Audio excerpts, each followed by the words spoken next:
আসসালামু আলাইকুম রহমতুল্লাহ।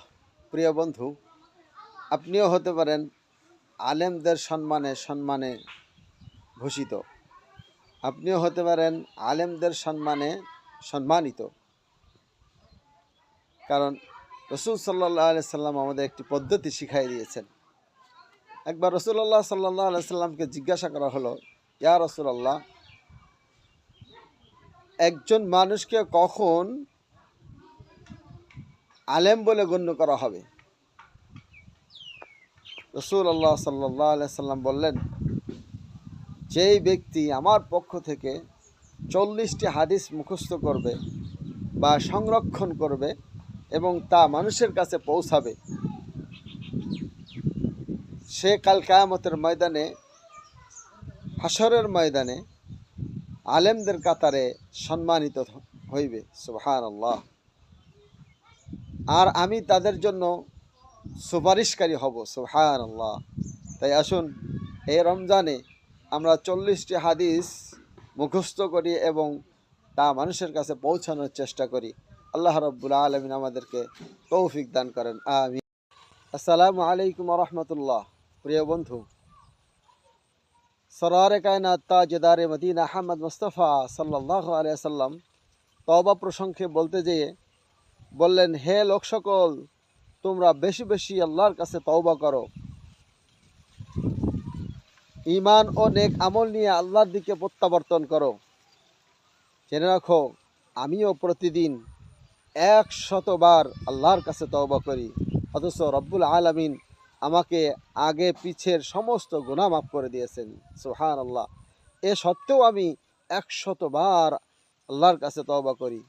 তাই আসুন, এই রমজান মাসে আমরা বেশি বেশি আল্লাহর কাছে তওবা করি আর আমাদের নিজের গুনাহগুলোকে মাফ করাই নেই। আল্লাহ আমাদের তৌফিক দান করেন। আমিন। প্রিয় দোস্ত, আসসালামু আলাইকুম রহমতুল্লাহ। রমজান মাস উপলক্ষে তওবা অত্যন্ত গুরুত্বপূর্ণ একটা বিষয়। এ প্রসঙ্গে রাসূলুল্লাহ সাল্লাল্লাহু আলাইহি ওয়াসাল্লাম ইরশাদ করেন, হে লোক সকল, তোমরা আল্লাহর কাছে তওবা করো, ঈমান এবং নেক আমল নিয়ে তার দিকে প্রত্যাবর্তন করো।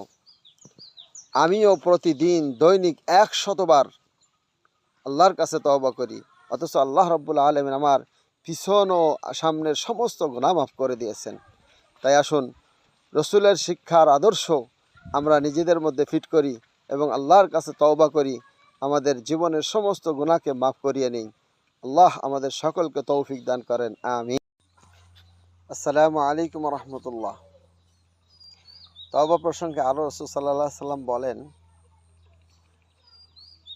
বান্দা যখন স্বীকার করে, নিজের পাপ চিনতে পারে, অতঃপর তওবা করে, অর্থাৎ অতীতের কৃত পাপের উপর লজ্জিত হয়, পাপ থেকে তখনই বিরত হয়ে যায়, আগামীতে না করার ব্যাপারে দৃঢ় আশা পোষণ করে এবং আল্লাহর হক বা বান্দার হক যাই নষ্ট করেছে তার ক্ষতিপূরণ দেওয়ার চেষ্টা করে, আল্লাহ তার তওবা তখন কবুল করে নেন। সুবহানাল্লাহ। হুজুর আকরাম সাল্লাল্লাহু আলাইহি সাল্লাম ইরশাদ করিয়াছেন, প্রত্যেক আদম সন্তানই পাপী, শুধুমাত্র নবীগণ ছাড়া। আর পাপীদের মধ্যে উত্তম হচ্ছে সে যে তওবা করে। সুবহানাল্লাহ। তাই আসুন, আমরা আল্লাহর কাছে তওবা করি, উত্তম মানুষ হয়ে যাই। আল্লাহ আমাদের কবুল করেন। মানুষের পক্ষে সবচেয়ে বড় সদকায়ে জারিয়া হচ্ছে নেককার সন্তান। কেননা এসব সন্তানের বংশে কিয়ামত পর্যন্ত যত নেকি বা ভালো কাজ হতে থাকবে, সে কবরে বসে বসেও তা পেতে থাকবে। সুবহানাল্লাহ। যেই ব্যক্তি নিজের কৃতকর্মের উপরে লজ্জিত হইয়া আল্লাহর কাছে তওবা করবে, সে কেমন যেন তার আমল নামায় কোনো গুনাহ নেই, সে যেন কোনো গুনাহই করে নাই। সুবহানাল্লাহ। এমন হয়ে যায়। আসসালামু আলাইকুম রহমতুল্লাহ। প্রিয় বন্ধু, সরওয়ারে কায়নাত তাজদারে মদিনা আহমদ মুস্তাফা সাল্লাল্লাহু আলাইহি সাল্লাম তওবা প্রসঙ্গে বলতে যেয়ে বললেন, হে লোক সকল, তোমরা বেশি বেশি আল্লাহর কাছে তওবা করো, ঈমান ও নেক আমল নিয়ে আল্লাহর দিকে প্রত্যাবর্তন করো। জেনে রাখো, আমিও প্রতিদিন 100 বার আল্লাহর কাছে তওবা করি, অথচ রব্বুল আলামিন আমাকে আগে পিছের সমস্ত গুনাহ মাফ করে দিয়েছেন। সুবহানাল্লাহ। এ সত্ত্বেও আমি 100 বার আল্লাহর কাছে তওবা করি। তাই আসুন এই রমজান মাসে আমরা বেশি বেশি আল্লাহর কাছে তওবা করি আর আমাদের নিজের গুনাহগুলোকে মাফ করাই নেই। আল্লাহ আমাদের তৌফিক দান করেন, আমিন। প্রিয় দোস্ত, আসসালামু আলাইকুম রহমতুল্লাহ। রমজান মাস উপলক্ষে তওবা অত্যন্ত গুরুত্বপূর্ণ একটা বিষয়। এ প্রসঙ্গে রাসূলুল্লাহ সাল্লাল্লাহু আলাইহি ওয়াসাল্লাম ইরশাদ করেন, হে লোক সকল, তোমরা আল্লাহর কাছে তওবা করো, ঈমান এবং নেক আমল নিয়ে তার দিকে প্রত্যাবর্তন করো। আমিও প্রতিদিন দৈনিক 100 বার আল্লাহর কাছে তওবা করি, অথচ আল্লাহ রাব্বুল আলামিন আমার পিছন ও সামনের সমস্ত গুনাহ মাফ করে দিয়েছেন। তাই আসুন রসুলের শিক্ষার আদর্শ আমরা নিজেদের মধ্যে ফিট করি এবং আল্লাহর কাছে তওবা করি, আমাদের জীবনের সমস্ত গুনাহকে মাফ করিয়ে নিই। আল্লাহ আমাদের সকলকে তৌফিক দান করেন, আমিন। আসসালামু আলাইকুম রহমতুল্লাহ। তওবা প্রসঙ্গে আরও রাসূল সাল্লাল্লাহু আলাইহি সাল্লাম বলেন,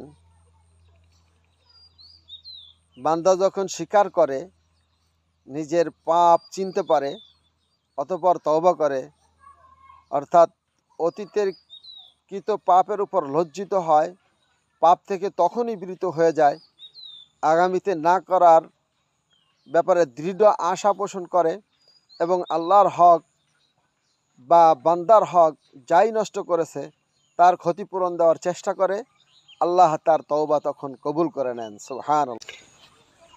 হুজুর আকরাম সাল্লাল্লাহু আলাইহি সাল্লাম ইরশাদ করিয়াছেন, প্রত্যেক আদম সন্তানই পাপী, শুধুমাত্র নবীগণ ছাড়া।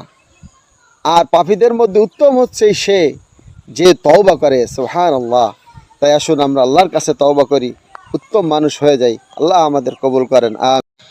মানুষের পক্ষে সবচেয়ে বড় সদকায়ে জারিয়া হচ্ছে নেককার সন্তান, কেননা এসব সন্তানের বংশে কিয়ামত পর্যন্ত যত নেকি বা ভালো কাজ হতে থাকবে সে কবরে বসে বসেও তা পেতে থাকবে। সুবহানাল্লাহ। যেই ব্যক্তি নিজের কৃতকর্মের উপরে লজ্জিত হইয়া আল্লাহর কাছে তওবা করবে, সে কেমন যেন তার আমল নামায় কোনো গুনাহ নেই, সে যেন কোনো গুনাহই করে নাই। সুবহানাল্লাহ। এমন হয়ে যায়।